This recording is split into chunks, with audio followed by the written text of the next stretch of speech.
Another week, boys, and another TWAB. This week at Bungie, we traveled through the ley lines. Another week, another TWAB. The last four have been mega Godzilla-sized TWABs leading up to the Season of the Lost and the big Destiny 2 showcase that we had last week. Expect the next few to be a little lighter since the new season is live and the game is doing all the talking. Week 2 of Season of the Lost is now underway. Spoiler alert, there's a new boss waiting in the Astro Alignment activity and a new area to visit in the Shattered Realm. The Queen of Lies herself, Savathun, is encased in her crystal sleeping bag, but still whispering in your ear when you visit. She made her case at the start of the season. Was it convincing? Did you buy it? Maybe just a little? I did, man. Guys, I'm gonna be perfectly honest with you. If there's anyone that I feel impelled to put my complete trust in, it's Savathun. Now, stepping up. Guardians, you've done it again. Thank you for helping us raise 200,000 in direct donations, along with pre-ordering thousands of Guardians for Hope t-shirts, all in the name of providing life-saving humanitarian aid to people around the world who are currently facing crises from aftermaths of numerous natural disasters. Our partners at Direct Relief and Team Rubicon are so grateful for your support, as are we. For those of you who made a qualifying donation or pre-order one of the t-shirts, emblems are being distributed via email on Thursday, September the 9th. And it's these emblems right here. Very sexy, as well as the t-shirt. Now, moving on. He's got a PhD in orchestronomics? Orchestronomics. Okay. Last Friday, Dr. Lupo worked with Intel to kick off Intel Gamer Days with a live orchestra performing Destiny music while he and a group of his mods played through Deep Stone Crypt. It was amazing to watch these musicians adapt in real time as Lupo's crew played through the raid. Performing music, much like running in a raid, is all about timing, teamwork, and seamlessly progressing through complicated mechanics that threaten to destroy the universe. You can watch the entire replay here or just skip to the Deep Stone Lullaby. No lie, that's actually pretty amazing. Can you imagine the pressure? You literally have a live orchestra around you that's playing music, and if you mess up, what do? They just start over? They're just like, oh, he died. Okay, restart, everybody restart. We'll have to watch this later. Moving on, a little too hot. Oh boy. We have a quick update on some weapon fixes that went out this morning through a rapid turnaround to address community feedback. Here's the weapons design team to tell you more. So from the weapon design team, Lorentz Driver. Typically, when we make an exotic, we start from the position that its gameplay fantasy should work in all game modes, and then dial it back from there as needed. Lorentz Driver's core fantasy is receiving bounties, hunting them down, and collecting your reward. And the target markers are key to this, so we opted to keep them at launch and see how it played in the wild. It turns out the change is definitely needed, so we've removed the target markers from players to remove the free info you get inside of PvP for having the weapon equipped while preserving the weapon's fantasy in PvE. Interesting. We're gonna go over that in a little more detail in just a moment. Iron Banner weapons. All Iron Banner weapons from Season of Arrivals onwards have been able to use the new Iron Banner perks. These perks were left out of the two brand new Season of the Lost Iron Banner weapons, so we picked one perk that we feel works well on each of them and added it in the second trait column. By the way, no lie guys, if you have not gotten Peace Bond, which is the Iron Banner sidearm, it's actually pretty good. And if you get Headstone for it, it's quite nice inside of PvE. Now moving on to the hotfix that was actually issued today. First up,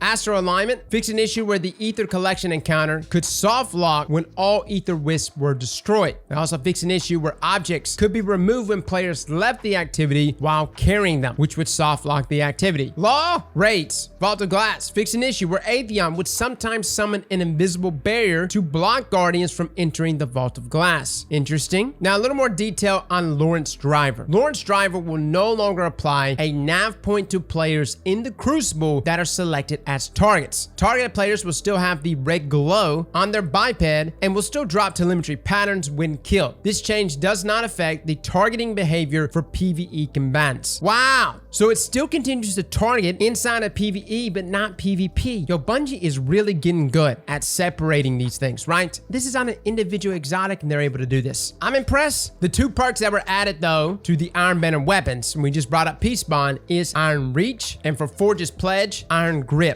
Now, as far as gameplay and investments, armor. Fix an issue preventing players from changing the armor energy type of Lucky Pants. Thank God. Also changed the cost of global reach to 3 energy instead of 1? Wow. Dude, Bungie really went out of their way to murder Warmind cells. Fix an issue causing the Fire and Ice artifact mod to spawn fewer wells than intended. Interesting. Fix an issue preventing Season 15 Iron Banner armor sets and the new exotic armor pieces from taking shaders. Corrected the insertion costs of linear fusion fusion rifle targeting mod in the artifact to be 500 glimmer like other mods. I wonder what the cost was before. Fixed an issue causing the 2021 Solstice Eververse Hunter Arms ornament to not be visible in the list of ornaments. Fixed an issue causing the new Shards of Galanor exotic armor ornament to improperly display colors. Fixed an issue causing Radiance Dance Machines to trigger armor mods and stasis fragments more often than intended. My god, it was fun for a day, right? Fixed an issue causing the Fusion Rifle Scavenger artifact mod to use old perks, allowing players to gain heavy ammo when picking up special ammo bricks. Somebody actually messaged me about that last night. Bungie moving fast on this. Fixed an issue where Prometheum Spur would not spawn additional combination rifts at the first one. Great. I thought something was up with that exotic. Remember we did the testing on it day one and we felt like it was not working as consistently as we had hoped. Look at that. It was not spawning the additional combination rifts after the first one. Now some general stuff, guys. Crossplay voice chat has been enabled. Some communication privacy settings are still not working as intended for Xbox players. Xbox players will still hear voice and receive invites from anyone, even if their privacy settings are set to friends or in-game friends. Xbox players will still hear voice from non-Xbox players, even if you can communicate outside of the Xbox with voice and text is set to block. Xbox players will still be able to hear other Xbox players in a Fireteam chat or team chat, even if that player is on their mute list. Wow. Okay then, so it is enabled, but Xbox guys, just know that if somebody's annoying you, even if you do mute them, unfortunately, you're gonna have to still hear them, at least for now. Also, a final fix here. For all those that did pre-order the Witch Queen, the Lucidity emblem should now automatically appear in the collection for all players who've pre-ordered. Now, as a final note here from Cosmo, oh, did we mention Iron Manor is also live right now? Go get those pinnacle drops before the reset. We're hearing some good things about the Stasis Sidearm Peace Spawn. With today's hotfix, it can now roll with Iron Reach, and Forge's Pledge can now roll with Iron Grip. We are only in week 2 of Season of the Lost, and there's much